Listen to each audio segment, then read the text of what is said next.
ನಾವೀಗ ಅಹಮದಾಬಾದ್ ಮತ್ತು ಸೂರತ್ ಮಧ್ಯದಲ್ಲಿ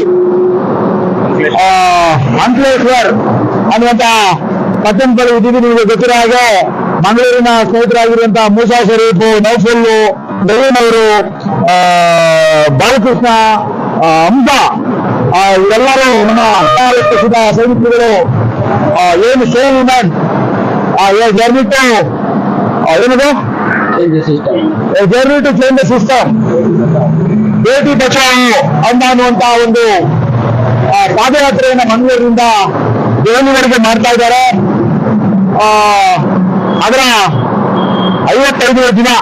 ನಾನು ಮೊನ್ನೆದಲ್ಲಿ ಜಾಯ್ನ್ ಆಗಿದ್ದೀನಿ. ಇವತ್ತು 7ನೇ ದಿನ ನಾನು ಇರ್ತೇನೆ, ನಡೀತಾ ಇದ್ದೀನಿ. ಇವತ್ತು ಇಡೀ ದೇಶದಾದ್ಯಂತ ಹೆಣ್ಣು ಮಕ್ಕಳುಗಳ ಮೇಲೆ ಆಗ್ತಾ ಇರುವಂತಹ ಅತ್ಯಾಚಾರ ನಿಲ್ಲಬೇಕು ಅಂದ್ರೆ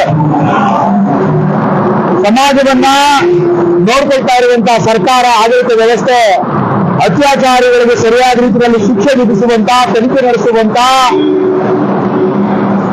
ಪಾರದರ್ಶಕ ತನಿಖೆ ನಡೆಸುವಂತ, ಅತ್ಯಾಚಾರಿಗಳು ಭಯ ಬೀಳುವಂತ ಒಂದು ವಾತಾವರಣವನ್ನು ನಿರ್ಮಿಸಿದಾಗ ಮಾತ್ರ ಇದು ನಿಲ್ಲೋದಕ್ಕೆ ಸಾಧ್ಯ.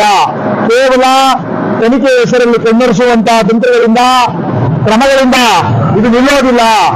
ಏನು ಭಾರತೀಯ ಸಂಸ್ಕೃತಿ ಅಂತ ಹೇಳ್ಕೊಳ್ಳುವಂತ ನಾವುಗಳು, ನಮ್ಮ ಹೆಗಲುಗಳನ್ನ ನಾವೇ ತಟ್ಟುಕೊಳ್ಳುವಂತ ನಾವುಗಳು ನಿಜವಾಗಿಯೂ ಭಾರತೀಯ ಹೆಣ್ಣು ಮಕ್ಕಳುಗಳ ಗೌರವವನ್ನ, ಮಾನವನ್ನ, ಶೀಲವನ್ನ ರಕ್ಷಣೆ ಮಾಡೋದ್ರ ಮುಖಾಂತರ ಅವರು ಏನು ಆತಂಕದಲ್ಲಿದ್ದಾರೆ ಅದನ್ನ ತೊಲಗಿಸಬೇಕು ಅನ್ನುವಂತ ಕಾರಣಕ್ಕೆ ಎಲ್ಲ ಸ್ನೇಹಿತರು ಮಾಡ್ತಾ ಇರುವಂತಹ ಈ ಪಾದಯಾತ್ರೆ ಏನಿದೆ, ಈ ಪಾದಯಾತ್ರೆ ಇಂತಹ ಹಲವಾರು ಪಾದಯಾತ್ರೆಗಳು, ಹೋರಾಟಗಳು, ಕೂಗು ಎಲ್ಲವೂ ಹೆಚ್ಚಾಗಬೇಕು ಅನ್ನುವಂತ ಕಾರಣಕ್ಕೆ ಈ ಪಾದಯಾತ್ರೆ ನಡೀತಾ ಇರುವಂತದ್ದು. ಹಾಗಾಗಿ ಈ ಪಾದಯಾತ್ರೆ ಸಂದರ್ಭದಲ್ಲಿ ಇರುವಂತಹ ಮೂಸಾ ಶರೀಫ್ ಅವರಿಗೆ, ನೌಫುಲ್ ಅವರಿಗೆ, ಬಾಲಕೃಷ್ಣ ಅವರಿಗೆ, ನಮ್ಮ ಸ್ನೇಹಿತರಾಗಿರುವಂತಹ ಆತ್ಮೀಯ ಸಹೋದರರು ಪ್ರವೀಣ್ ಅವರಿಗೆ, ಹಂಸ ಅವರಿಗೆ ನಾನು ಈ ಸಂದರ್ಭದಲ್ಲಿ ಮತ್ತೊಮ್ಮೆ ಈ ದೇಶದ ಮಹಿಳೆಯರ ಪ್ರಾಣ, ಮಾನ, ಶೀಲ ರಕ್ಷಣೆಯ ಕನಸುವತ್ತಂತ ಎಲ್ಲರ ಪರವಾಗಿ ನಾನು ಕೃತಜ್ಞತೆಗಳನ್ನ ಮತ್ತು ಧನ್ಯವಾದಗಳನ್ನ ನಾನು ಈ ಸಂದರ್ಭದಲ್ಲಿ ನಾನು ಅರ್ಪಿಸ್ತೀನಿ.